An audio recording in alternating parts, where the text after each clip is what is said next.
আপনারা দেখছেন news now, খবরের নতুন ভাষা। ত্রিপুরা এসএসএ টিচার ওয়েলফেয়ার অ্যাসোসিয়েশনের উদ্যোগে আগরতলা প্রেস ক্লাবে এক সাংবাদিক সম্মেলনের আয়োজন করা হয় শনিবার। ত্রিপুরা উপজাতি স্বশাসিত জেলা পরিষদ তাদের অধীনে কর্মরত মোট 18 জন এসএসএ অশিক্ষক কর্মচারীকে নিয়মিতকরণের জন্য বিজ্ঞপ্তি জারি করেছে ইতিমধ্যেই। এই পদক্ষেপকে স্বাগত জানিয়েছে সংগঠন।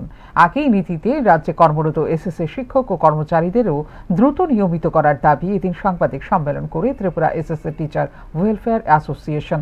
দীর্ঘদিন ধরে এসএসএর অধীনে কর্মরত শিক্ষক ও কর্মচারী অনিশ্চিত পরিষেবা অবস্থার মধ্যে কাজ করে চলেছেন। এক্ষেত্রে নিয়মিতকরণের রায় দেওয়া হয়েছিল উচ্চ আদালতের পক্ষ থেকে, কিন্তু এর বিরুদ্ধে সুপ্রিম কোর্ট এসএলপি দাখিল করে, যা সম্পূর্ণ অনৈতিক বলে জানিয়েছে সংগঠন।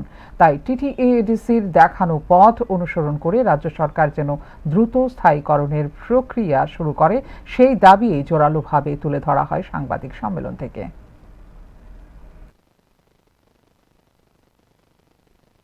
মাননীয় মুখ্যমন্ত্রীকে আমরা বলছি যে ভীষণ ডকুমেন্টের প্রতিশ্রুতি অনুযায়ী মাননীয় ত্রিপুরা উচ্চ আদালতের রায় মেনে অতি দ্রুত যেন এসএলপি প্রত্যাহার করেন এবং আমাদের যে পাওনা এটি মিটিয়ে দেওয়ার জন্য। তোর সঙ্গে আপনাদের আরো একটু বলতেই হচ্ছে, আমরা বিগত সময়ে যখন আমরা অন্যান্য কর্মচারীরা ডিএ পেতেন, অন্যান্য সময় যে ইনক্রিমেন্ট পেতেন, এই বেতন ভাতাগুলি আমরা বিগত সরকারের সময় পেয়েছি। কিন্তু 2018-র পর আমাদের প্রতিশ্রুতি ছিল যে আমরা নিয়মিতকরণ হব। এর পরিবর্তে কি দেখলাম আমরা?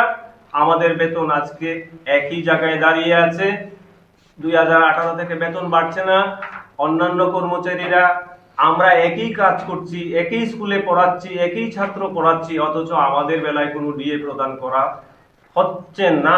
কিন্তু বিগত সময়ে আমরা এটা পেয়েছি, অস্বীকার করার সুযোগ নেই। তবুও আমরা রাষ্ট্রবাদী সরকারের কাছে আবেদন রাখবো যে আমাদের জন্য অতি দ্রুত এই সমস্যাগুলি সমাধান করা হোক।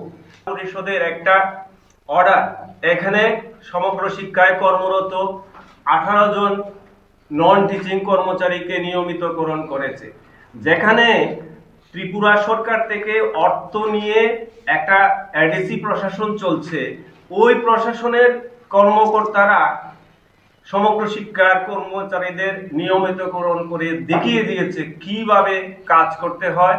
তার জন্য আপনাদের মাধ্যমে এডিসি প্রশাসনের কে আমরা ধন্যবাদ জানাতে চাই এবং মাননীয় মুখ্যমন্ত্রীর কাছে আবেদন রাখবো যে এই বিষয়টা আপনি পরীক্ষা নিরীক্ষা করুন, করে অতি দ্রুত প্রয়োজনীয় এডিসি প্রশাসনের সঙ্গে কথা বলে কিভাবে ওনারা নিয়মিতকরণ করেছেন, ওনাদের পদ মধ্যেও প্রদর্শিত হয়ে যেন আমাদের নিয়মিত